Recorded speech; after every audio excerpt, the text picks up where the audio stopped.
stream is cleared for takeoff. Hello. Hi, everyone. Welcome to our first-party aircraft development stream from Microsoft Flight Simulator.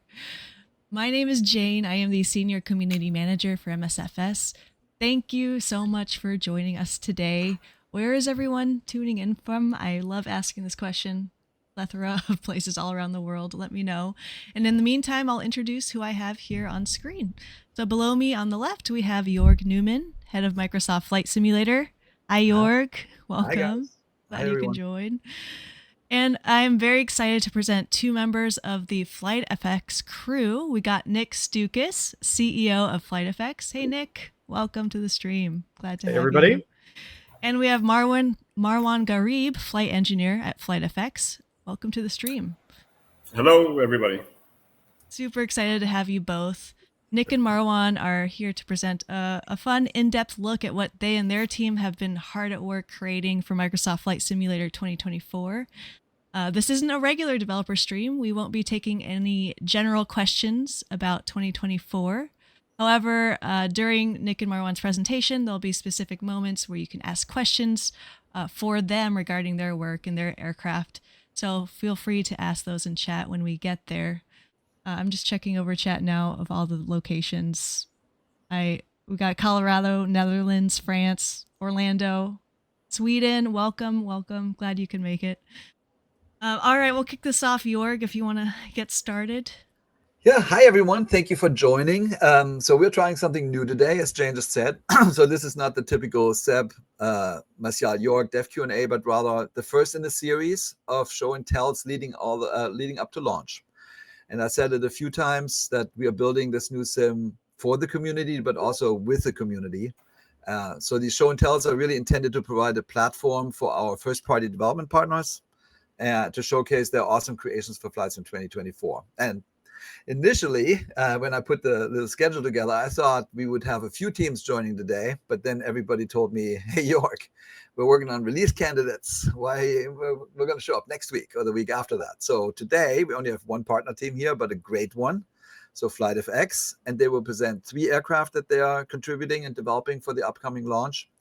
Interestingly, all of them are sort of really cool, innovative aircraft showing a glimpse of the future of aviation. But that's enough for me. So without further ado, here's FlightFX. Thanks, Jorg. Really just want to take a moment, not only on behalf of ourselves, because I know this is one of the first ones that you're doing, and I know you have some others planned, but just on behalf of a lot of the developers, I think it's really, really cool for us, considering that this has been a hobby for so many of us, and to actually be able to sort of take part in the overall development of this, and to include the community in that. It's such a cool experience. It's really wild to have been a process for this, to go through this process with you guys. And we've learned so much along the way, and it's just amazing to be involved in this whole thing. I know there's some people on here that are in the chat that are familiar with us. So there's probably some people that are not. So I'm sorry if some of this is redundant, but just to give you a little bit of history on us, we were a company that sort of started during the pandemic. It was me and a couple of friends who are partners, and I vividly remember sitting upstairs in my kitchen when I heard the announcement that 2020 was coming out, and since I had a couple of partners that sort of worked in tech and in coding and in the 3D space, we sort of had this conversation with each other, like, hey, wouldn't it be great if we, got involved and got into this and made some content for it? And I remember one of the things that we said to ourselves was, listen, we're only going to do scenery. We'll do scenery. Let's forget airplanes. They're too complicated. It's like a whole headache and stuff like that. And then the wheels started turning. And I remember one of the airports that we happened to be at the time was DuPage. And we were in there taking pictures. We were with the DuPage Airport Authority at the time, just running around and in and out of hangars. And we stumbled into this hangar, and I looked at this airplane that was in front of us, and I said, "Hey, if we're ever to make any airplane in the sim, this is it. It's such a cool airplane." And it happened to be the Vision Jet. So we started down that path, and as we got close to release, we started building our Discord community and all of these other things, and that comes along with sort of building a company. And we were really, really fortunate enough to get some really, really cool Discord members that came in early on in the process, and a lot of them are still with us. And there was this moment in time when a couple of them, like, coincidentally came in and private messaged me at the same time. They're like, "Hey, listen, you got to talk to this guy that's working on the Honda Jet. Like, he's doing like really, really cool things." And then we ended up having a conversation with Marwan, and he came into the fold. And him, Luke, Leo, the guys in the whole 3D team, everybody's just really sort of meshed together really, really well. And we've all had a blast, learning the 2020 SDK, and now sort of getting involved in the 2024 SDK. And then to be approached to work on some stuff for the new sim it's just been mind blowing. So the whole evolution of the journey has been really kind of, it's really, really like neat to experience, especially, growing up as a kid and playing Flight Simulator and never even thinking along those lines of like one day you could actually be sort of help building out that world. So so it's been a really, really cool experience. And then now getting to work on these two aircraft, Jorg, when you first approach us, we do sort of everything as a team. And I think the first one that you came to us was the Jetson One, and we'll get into all of these here in a second. And then subsequently the Joby and the Archer. And we were all saying to ourselves, like, yeah, okay, they're cool and whatever. And it's like, and you kind of always like playing Flight Simulator. It's just you're in your Airbus, you're in your Cessnas, and all of these sort of stalwarts of the industry and stuff like that you're sort of used to flying. But this is all happening at this time where there's all these sort of technological advances that are happening in leaps and bounds here. And we've gone through the automotive industry here with electric cars, and now it's crept into the aviation industry. And for a lot of people that have been fans of not only Flight Simulator but just aviation in general, this whole wave that's coming in, it's going to take a moment to get used to and to adapt into. And I'll say this: it's like once we started building these aircraft, they're really mind blowing. They are super easy to fly as they are in real life. They're very automated.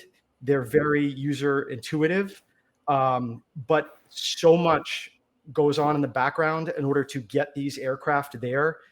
There is so much programming, so much work that Luke and Marwan had to do. I mean, 3D guys obviously had a bunch of work to do to make things like very sexy and sophisticated, but like there is a lot going on in the back of these aircraft to make these easy for you to fly.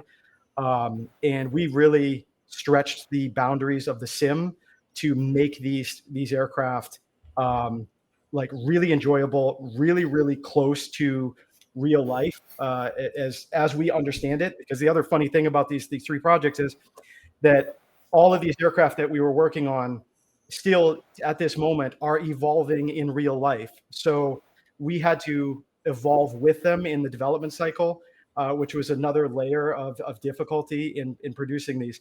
So, if I can say anything that to the audience here is that a lot of love, a lot of time, a lot of like energy, a lot of late nights went into making these aircraft as I don't want to use those words that they call them like study level, but to really get there to make these things as close as we can, that the manufacturer would appreciate them and that the audience would appreciate them and enjoy like flying them. So that said, the first one that we're going to get into is the Jetson One. Jetson is a startup company that they're based out in the hills in Italy. There's lots of videos you can see of these guys out there testing this aircraft. But the analogy has been made that the Jetson One is sort of close to the like Star Wars speeder. Matter of fact, I think they did some marketing promo images during Comic-Con or something like that, where they had the guys out there, the stormtroopers out there, and they had these the Jetson Ones sitting out there with them. The thing can literally fold up and fit in the back of your family's caravan. For those of the United States that are sort of used to the little family, like a Voyager, those kinds of things. It can fold right up and fit in the back of it. I think they're on like round 5 now of their order list. And people from all over the world are buying them. I think that they're somewhere between like $100,000 and $120,000 if you want to buy one in real life. Absolutely amazing to fly. It's like flying in your own little quadcopter. It's easy handling. It's easy to control. It's amazing visibility, not only in real life but also in the sim. Which kind of leads me into my final sort of point that I think is really, really cool about the Jetson in particular. We'll get to the other two in a second because they're fundamentally different aircraft. But the thing with the Jetson that I think is really, really going to be a lot of fun with this new sim is with the new biomes and the new ground textures and terrain enhancements and stuff like that. This thing is a canyon runner. It's a city runner. It's a canyon runner. You'll be able to have a lot of fun taking off from a heliport and cruising through downtown New York. You can take this thing out to to Moab. You can take it out to the canyons out in Kauai and run through it. You can go dashing through the forest and stuff like that. It sort of turns on a dime. It's very much like sitting in your own personal drone. So with that, I'm going to turn it over to Marwan, who's actually going to walk you through what it looks like and how it flies and how the controls work. Right, fantastic. Thank you very much, Nick, for this introduction. And so the Jetson One is something that's very, very special to me because we spent countless hours working on this. And in my spare time, I just spend countless hours going around airports, racing around the taxiways and the runways. It's very fun to fly, and we're hoping that the implementation that we did for the physics and the fly-by-wire of this aircraft, because it is very deceptively simple, but to be able to fly the aircraft that is carrying a 95 kilogram weighted pilot with all the weight of the actual aircraft, to keep it controlled, it takes a lot of computer power going in the background to make sure that everything is safe and everything is going as it should. So so this is the Jetson One. You will notice that we have a Jetsons themed pilot, and also this is something that we're very proud of because we wanted something very special for the Jetson just to keep with the theme and the cinematics of it. So flying the Jetson is pretty simple. We have this throttle control and right joystick. The throttle control is essentially up, down, and hold altitude. And the joystick is left, right, forward, backwards, and if you twist it, that turns. So just to show how simple it is to fly, just push the throttle forward, pull it back to center, it holds altitude. And it will keep this altitude throughout the entire flight. Pushing forward goes forward, twist the joystick, it goes sideways. And you can imagine all the acrobatics, I would say, that we can do around with it. If I let go of all the controls, it will stop in place. It will calculate exactly how much pitch, how much roll it needs to stay in place. Even if you have winds or external forces acting on it, it will counteract that. So it's pretty fun, and you can see the physics going on from the external view.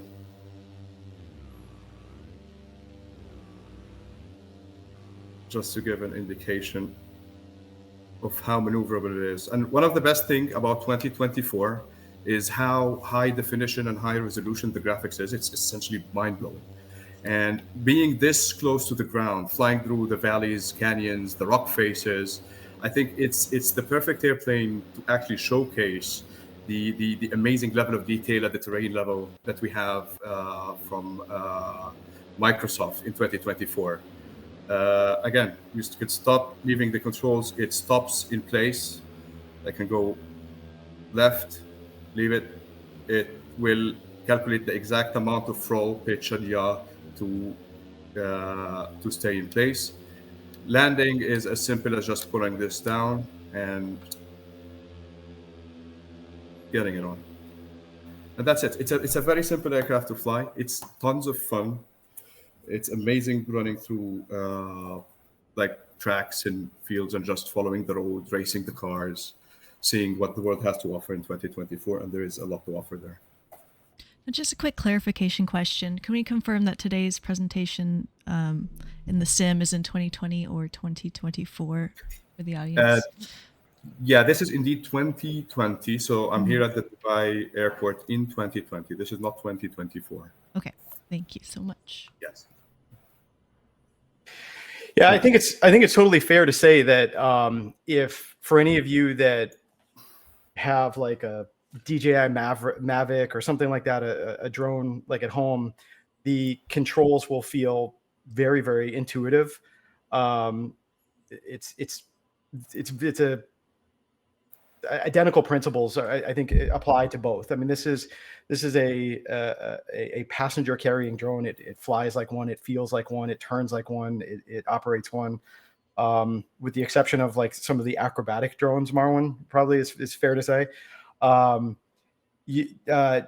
Maybe we could probably spend a little bit of time just talking about some of the limitations on this and where, like what like altitude, speeds, and things like that that this thing flies at. Yeah, so the Jetson has 3 modes of flight. It maxes out at around 60 knots of ground speed.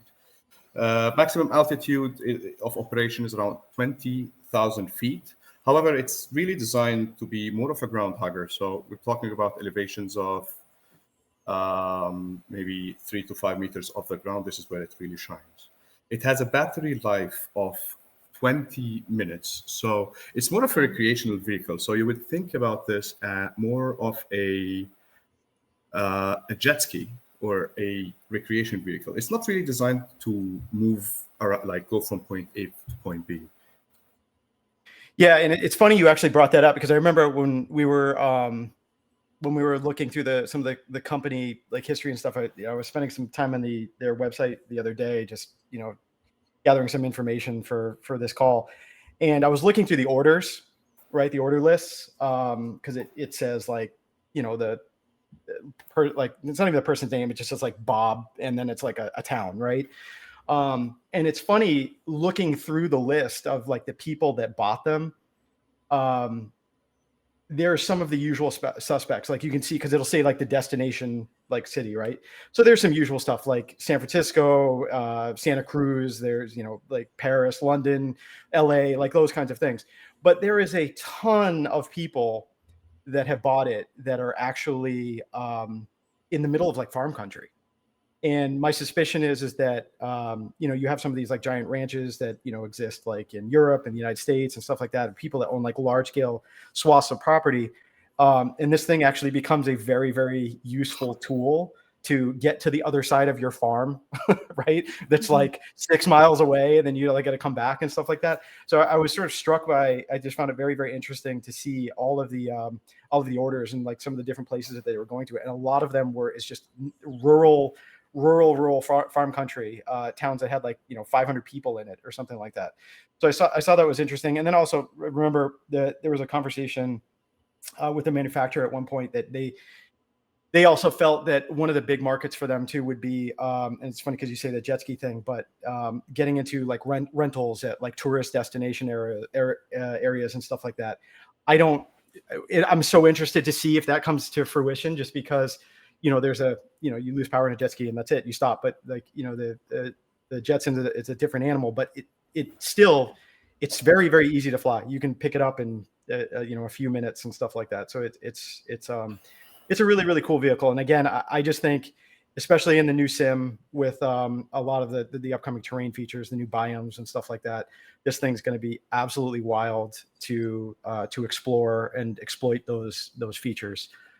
In the sim. Yeah. Sorry. If you have time for a couple of questions about the Jetson One in chat. Yeah, absolutely. First question: what is the actual flight time of the Jetson? We know it lasts about, did you say around 20 minutes of battery life? Yeah, I think depending, I mean, you know, at the moment, I would say a lot of the estimates on the eVTOLs are sort of dependent on circumstance, right? And I think very similar to when you go buy a car. And I just want to be clear, I'm not speaking on behalf of the manufacturers, but based on some of the stuff that we've seen, and since we've dove into this so much, I think it's fair to say that it's very similar to when you go buy a car. And you see range for electric vehicle, you see gas mileage for the gas vehicles. That's under a very sort of controlled set of circumstances. I think right now, from everything that we've seen that's been published, I think it's like in the 20-25 minute area mark for this thing, and we sort of matched that or done as good a job as we can to match that based on certain performance conditions. Marwan, I don't know if you touched on this earlier, but there's did you talk about the three different modes that come with this? It's kind of similar to like what you would find on like an electric skateboard. There's like a sort of beginner mode and easy mode, and then there's like a middle, and then there's a top speed mode, which I think is 60 something miles an hour. Marwan, is that accurate? Yeah, correct. So we have three modes. It starts as a basic mode, normal mode, and a sports mode. The difference between the three modes is how aggressively the aircraft would accelerate, how aggressively it would, bank to generate side speed, or pitch to generate forward speed, and how fast it can go at the maximum speeds, both in sideways and forward. So if you want like a slow response, kind of a meticulous response, you can have that. There's the sport mode, is more of a sporty feel to it. So these are the three modes. Using the sports mode, it exerts more power. You get a little bit less battery life out of the aircraft. So it's rated for 20 minutes in the normal mode for a 95 kilogram weighted pilot. Awesome. But however, in the sim, we do have a click spot on the battery gauge where you can click at any time and just magically restart your battery if needed. So that's nice. Another question we have is, the real world Jetson has a ballistic parachute. Will that be modeled in 2024 because of the new fabric engine for balloons, etc.? We don't have that. No, we're not modeling currently the ballistic parachute. Funny enough, when we started modeling the Jetson, there was no ballistic parachute. So this is a kind of a new addition to it. Yeah. Which speaks to the evolving nature of these particular projects. The workflow for this is entirely different than working on an airliner, a vintage aircraft, where you can either do some due diligence, you could contact the manufacturer. In our case, working through these, there were questions that we shot to the manufacturer. We got specific answers back. And then as they went through their own evolution in their own designs, either updating for aesthetics or for safety or for compliance, things would change. And there's plenty of times where we got an answer back, and by the time it got back to us and we sort of delivered or altered our own approach, then there was a alteration on the manufacturer side where they made their own changes. So that was kind of one of the fun parts of this journey in working on these types of aircraft. That's awesome. I guess that kind of answers one of the chat's questions. They wanted to know if the planes are officially supported by the manufacturers with technical data, design, etc. It sounds like you go back and forth with them. I'm sure Jorg can speak to the legal aspect of all of that. They have their own hoops too, but from a design process, we work off of like manufacturing CADs that we have to clean and sanitize, and we have. We've received models from some of the manufacturers that are in Blender, some that are in 3ds Max. We've received like early copies of, you can call them flight manuals, if you will.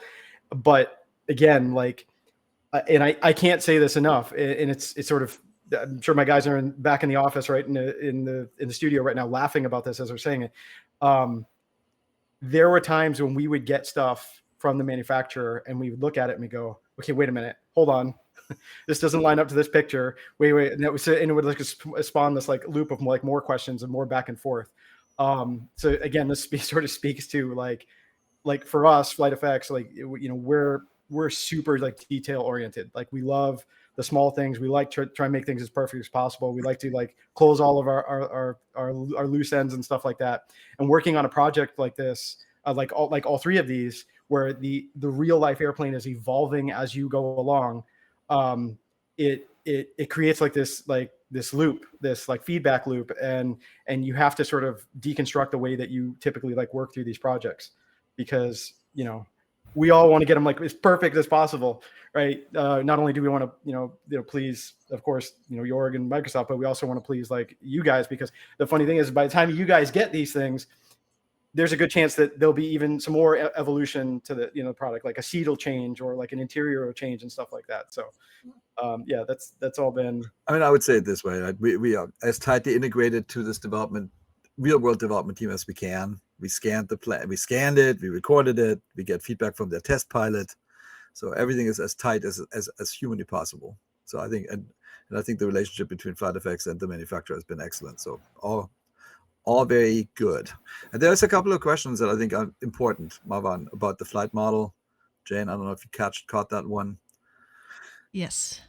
About will the flight model, will it work in 2024 with improved flight model, or is it going to use the flight model from 2020? Yeah, so the Jetson, it doesn't rely on the underlying flight model that much. We developed a custom flight model to enable the VTOL operations. It works perfectly in 2024, if not even better. So it transferred well. There was a very good back compatibility with the work that we had in 2020 going forward, with some minor tweaks and stuff, and it works perfect in 2024. Awesome. Plus, obviously, all the cool new features in the 2024 that were not possible in 2020, like the walk-around features, the interactions and stuff. We're implementing whatever 2024 has to offer, and we're very excited about showcasing this stuff in 2024 later on. Yeah, and I'm going to put that a different way, since Marwan's going to be somewhat conservative in his response.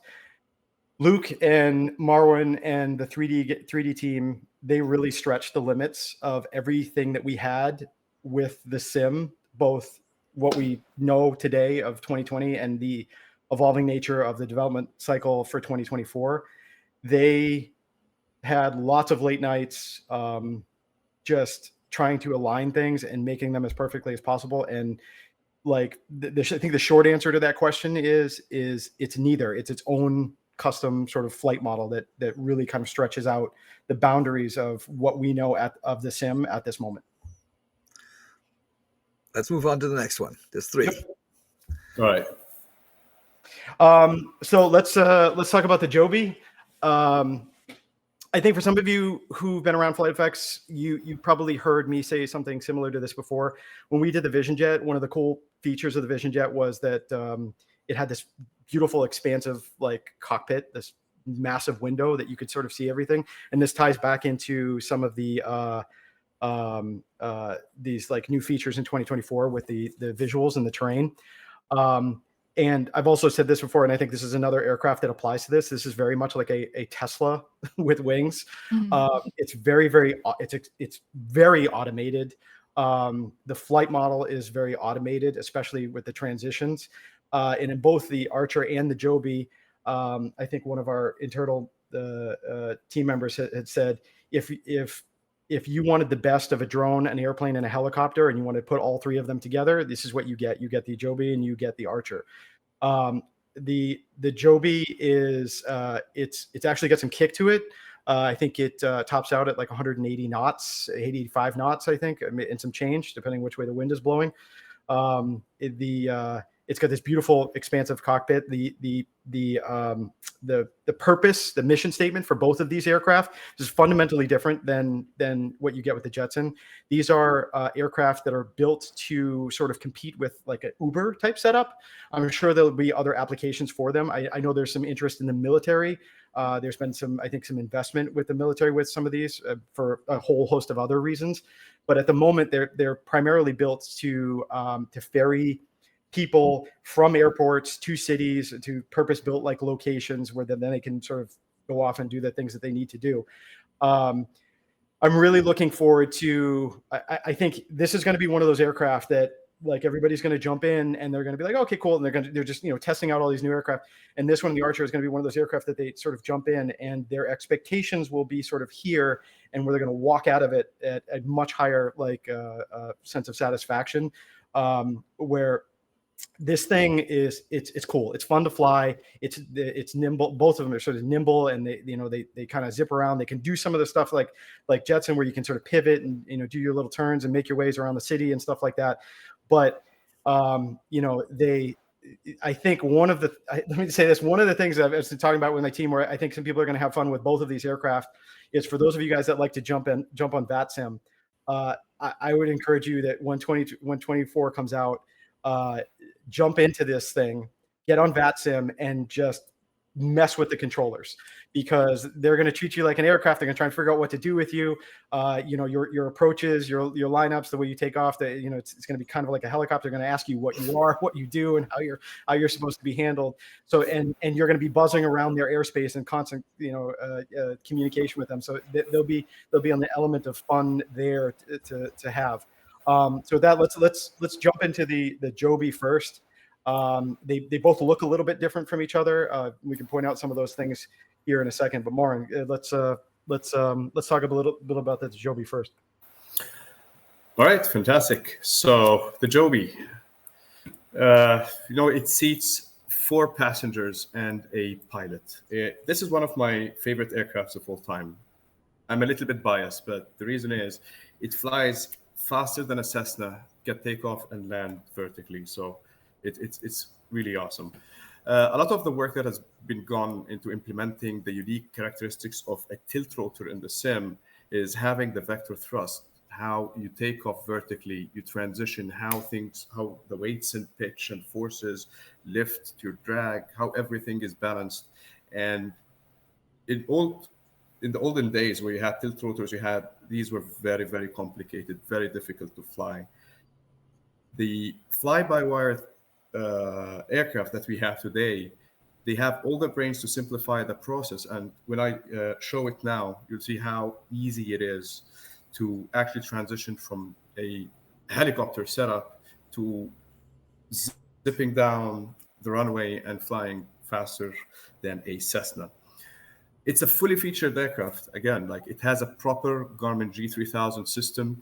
We've went into great length in modeling the unique screens and systems and aspects that we have that in the MFD here for how we would interact with an eVTOL, giving you all the information at all the time. Where are your controls at?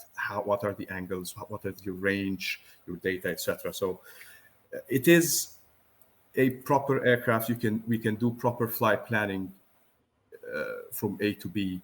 This one doesn't have an autopilot. However, just to demonstrate, it doesn't really need an autopilot. It's very, very easy to fly.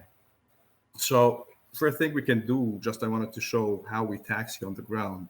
And I just want to show this part specifically. I'm using my Xbox controller, just requesting a 5 knots ground speed. And the thing about these eVTOLs is that you are requesting the computer to give you specific speed, specific maneuvers, and the computer will move the flight surfaces, will speed up or slow down specific propellers to achieve the requested maneuvers. So taxiing in, I can keep 5 knots, exactly 5 knots, because I've requested 5 knots. It will speed up the throttles exactly to what is needed to keep the 5 knots, even through my turns, even maneuvering through the ground. Now, let's stop here and talk about the cool part. So taking off is as simple as just pulling this inceptor backwards. Just a quick note about the inceptors. Back front is usually pitch and altitude. Left and right is roll, both in conventional mode and in this mode. Twist is rudder, and this is always forward, backward, how fast you're going. So just to take off, simply we give it a slight pull, and this is how it looks from outside because it looks pretty cool. So now we're in helicopter mode. I can, while we're in hover controls, I can request a specific speed. So for example, 10 knots, and the aircraft will keep 10 knots. Right now I'm using my twist axis or rudder to turn left and right. And you can see the aircraft is going to be banking because I'm actually here requesting a side speed. So I can request a side speed of a specific value. You can see this is the target that is being requested, and this is what the fly-by-wire is doing to actually hold it down. So this is what the aircraft is actually doing. Yeah, so the fly-by-wire system in this aircraft is like I said, the guys put so much effort and work into this thing. Marwan, do me a favor. Can you jam on the throttle and show these guys like how quickly this thing gets going? All right. So a full throttle, just to transition, all I need to do is just full throttle on the controls. And as it transitions through 40 knots, you can see the propellers of the nacelles are getting tilted to a full conventional flight. And by the time I hit about 90 degrees, that's your regular aircraft. So your controls of roll, bank, yaw are working. However, you would notice that everything is fly-by-wire. So what I'm doing is that I request a bank, and this is signified by this cyan sign, and the aircraft will just hold this bank. And now all hands-free, hands-off, and the bank pitch that I've requested are being held by the aircraft. And this will react obviously to all the external forces. If we have wind gusts, if we have wind shear, etc., this will be counteracted against. Now, you can see if we go straight and level here, I think we could reach almost all the way around 180 knots. If I request, let's say, and you can see it here, if I just put the throttle in the center, I'm just requesting a 0 acceleration. And once you're in flight mode, this is what you're requesting. You're requesting either positive acceleration, negative acceleration, or no acceleration, which the aircraft will turn on its auto throttle and just hold whatever speed that you're at. So it's pretty cool, pretty intuitive. I'm here now completely hands off, and you can see it's counteracting whatever forces are needing to be able to hold the commanded pitch, roll, and yaw. Now it has another really cool feature, which you guys spent a lot of time on, which is the hover to land, correct? Yes, absolutely. So if I have a flight plan, and I hope that I remember the, let's say, the Burj Al Arab code correctly, I guess it's OBAR. Yeah, that's fantastic. So we can go there. And one of the neat features that it has, using this button, you have a couple of options, either a decel to hover, which will command an immediate slow down to hover based on this data, the required time to hover, the required distance to hover, etc. Or we can just give it a long press, and what it will do, it will arm something called a decel to waypoint. And this is a pretty cool feature, because what it's doing is that it's constantly looking at the distance between the aircraft and the waypoint, which is in this case this helipad, and calculating exactly when it needs to start decelerating, and it will attempt to physically decelerate and put you at a stop just by the helipad. This is the helipad at the front right now. This is coming in magenta, so the acceleration of the aircraft is being controlled by the flight computer. And as we get closer, this would start actually decelerating by the exact amount, and this keeps getting updated, and we should end up getting exactly above the helipad. This is one of the features that were pretty complex to implement, but we're very proud of having it in the Joby. So I guess while it's doing that, Jayne, maybe if you guys want to see the end of it, Jorg, it's up to you if we have the time, but if maybe we can take some questions while it's doing its thing. Absolutely. I got some questions here. Someone wanted to know, can I use the Joby for sightseeing flights in career mode? Yeah, sightseeing is not really a career Perhaps mode. they meant flight seeing. Oh, flight seeing. It's in something else. Marwan, do you want to talk about it? Yes. Right now, so like in the mission system, we're working towards building this career and missions compatibility. Right now, I think we're working towards transport, airplane transport, and helicopter transport. But yeah, I would say that this would make a perfect aircraft for sightseeing. Like you can see the amazing views. You can fly low to the ground, slow. You can fastest fly. There's no such thing as too slow in this airplane. You can fly as slow as you want. You have amazing views looking from the aircraft, and it has 150 nautical mile range. So this is a very respectable range as well for sightseeing. So yeah, perhaps hopefully we can put And as you can see, it's already starting to slow down. Yes, you can see now there is a request for a negative 0.8 G. The acceleration here is measured by G. Negative 0.1 or 0.08 is a very, let's say, delicate deceleration rate for the comfort of the passengers. But what it's doing is that it's calculating that this is the acceleration rate we need to be at the exact height we need just abeam the helipad. We have a question. Can Marwan do a 360 in the cockpit to see every angle of the interior? Absolutely. So, yeah, this is the areas, and I'm sorry if I'm doing a bad job about this. I'm sorry about that. Did it? Was that enough, or we can do more if I'm doing a bad job? Now, I'm not the world's greatest pilot, so just excuse me if I'm going to be watching this or something, but hopefully you will see how forgiving the Joby can be on something like that.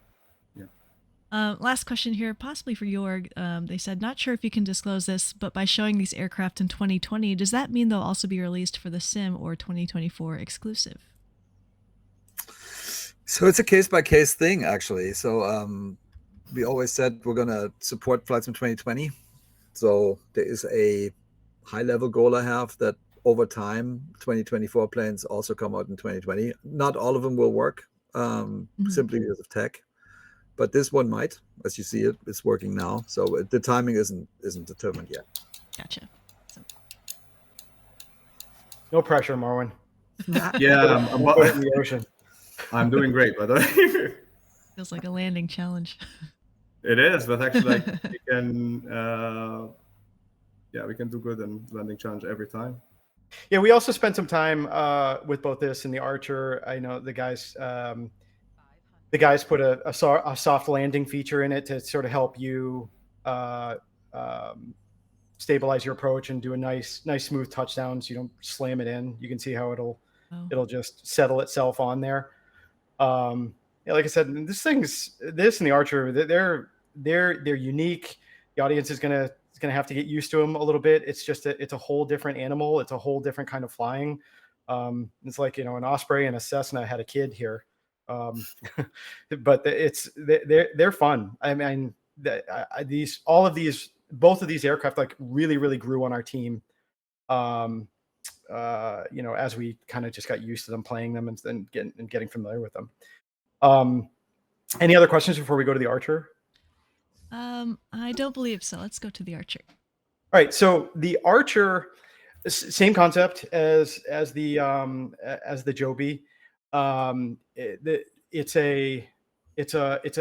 believe, correct me if I'm wrong, Marwan, the Archer has a longer range, but it is slower than the Joby, correct?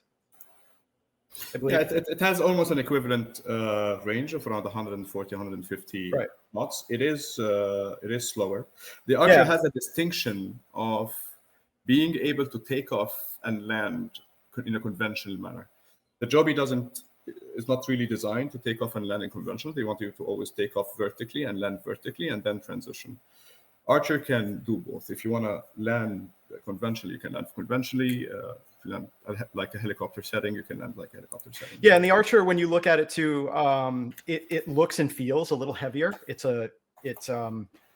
I think the Archer to me reminds me of something that you see like from, it's like out of Batman, right? It's got this really cool sophisticated paint job. It's got these condor-like wings that are like massive, and they sort of tilt down just a little bit at the end. It's got a lot more engines in it. It's a bit, has a bit more of a sophisticated feel in the cockpit. And in the passenger compartment. For those of you who are interested, you can go to Archer's like website. There's some very glossy marketing imagery and stuff like that. And we tried to capture a lot of that in the design. So you could say it's maybe from a interior perspective, it has a sort of a feel like an Uber Black kind of thing. It flies and feels heavier. The controls are slightly different, still very similar. I think just the way it pivots and versus Banks. Marwan, one of the things you forgot to talk about on the Joby is that transitional rate command that it has. That's a feature that when people use it, we'll have to sort of play around with it.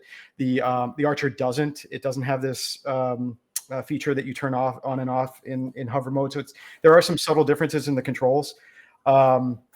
The UI is a little bit different. It feels more Garmin-ish. The controls are a little different, but and then also the lighting on both of these is gorgeous. But the big difference is with the Archer from the Joby is definitely visual. It's got this sort of wild paint job to it, and it kind of looks like this raptor or condor like bird. So yeah, Marwan, do you want to pull that one up for everybody? Absolutely. So the Archer is slower indeed, but the thing is, it does have an important feature that I'm sure that is going to be popular with a lot of people, is that it has an autopilot. So you have your fully featured Garmin G3000 systems. You can make very intricate IFR flight plans, and if you want to have someone flying for you, the autopilot is working completely. VNAV works. Everything works on this. So imagine that this is kind of a TBM that can take off vertically and just flies a little bit slower. And it looks gorgeous as well. Like, let me walk you through how it looks on the external. First of all, we have a lot more engines here, motors here. We have how many? So that these are 12 motors coming in. And it just looks awesome. Like, this would be something I would say out of Batman. And me and the team, we all fell in love with how the thing looks, and it looks really darn nice when it's flying and it's transitioning, and it's. I think the propellers on this one are really wild too, with that really bent shape at the end. They just feel like they just really stand out. Yeah, it has a more menacing stance, I would say. It's a more imposing presence. And it's Marwan too. If you don't mind when you fly it too, because one of the things we haven't done, maybe you could transition a little bit into the dusk hours, just to kind of get a feel of some of the lighting as well. Yeah, absolutely, you can do that. Okay. Oh, this is maybe too.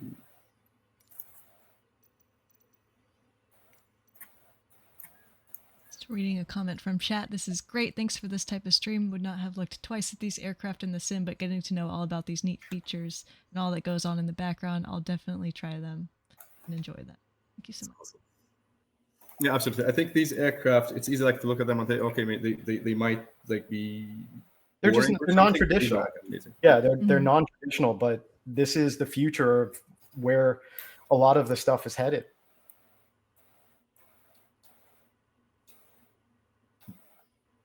All right, so you will notice that here we have kind of a different setup. We have two joysticks, two inceptors. They don't like when we say joysticks, it's always inceptors. But it's more or less in the same vein. So we change heading by using the right inceptor, altitude by using the forward-backwards axes. again, the left inceptor is always forward, backward, and Flies like a spaceship. actually, yeah, absolutely. It looks like absolutely a spaceship, especially with both the joysticks coming in, one on the left hand, one on the right hand. It's one of my favorite. Like, I like the cockpit, the simplicity, and the outlook from the cockpit itself is amazing. Plus, it flies great, and I think like having the capacity of just taking off whenever is great.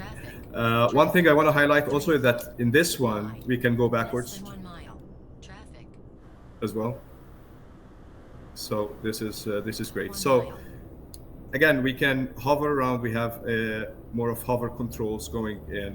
Well, okay, so I'm encroaching on the runway here. Again, I'm not the world's greatest pilot, but yeah, neither is this guy. So,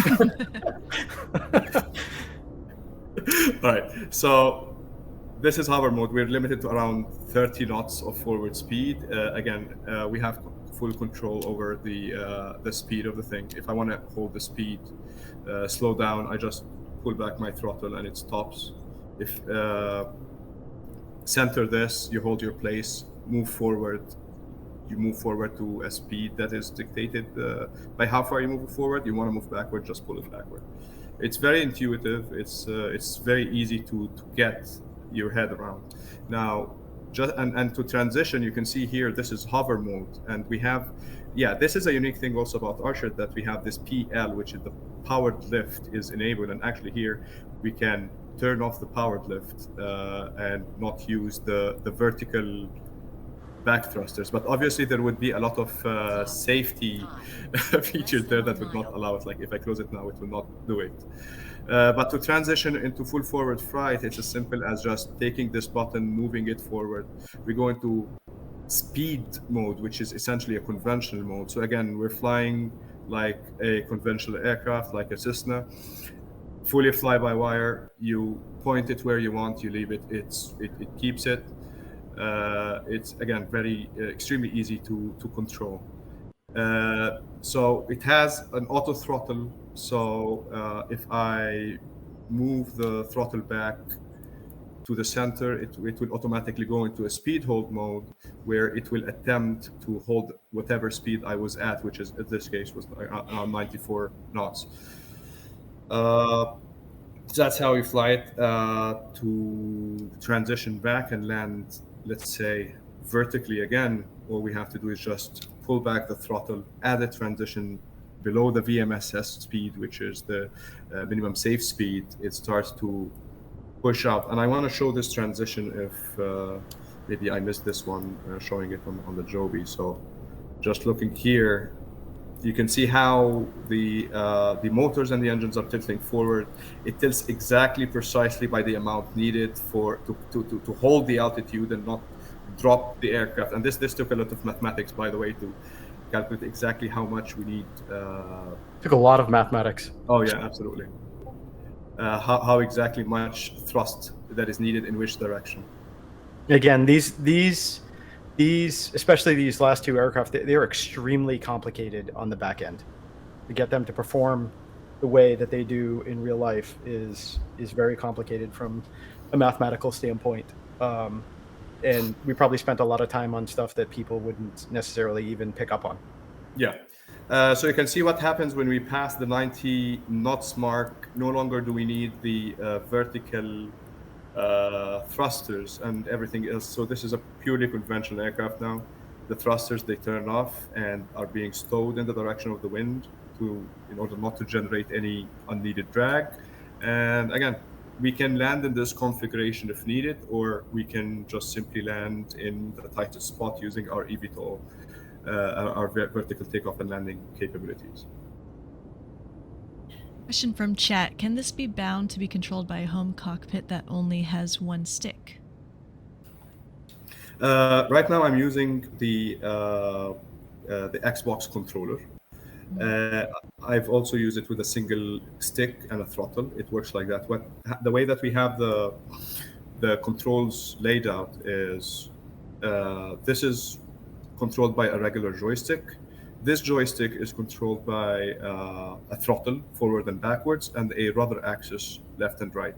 So it doesn't need any extra hardware to be able to fly it. Mhm. And neither does the hardware you're Joby. using for any other aircraft. Neither does the Joby nor the Jetson, yes.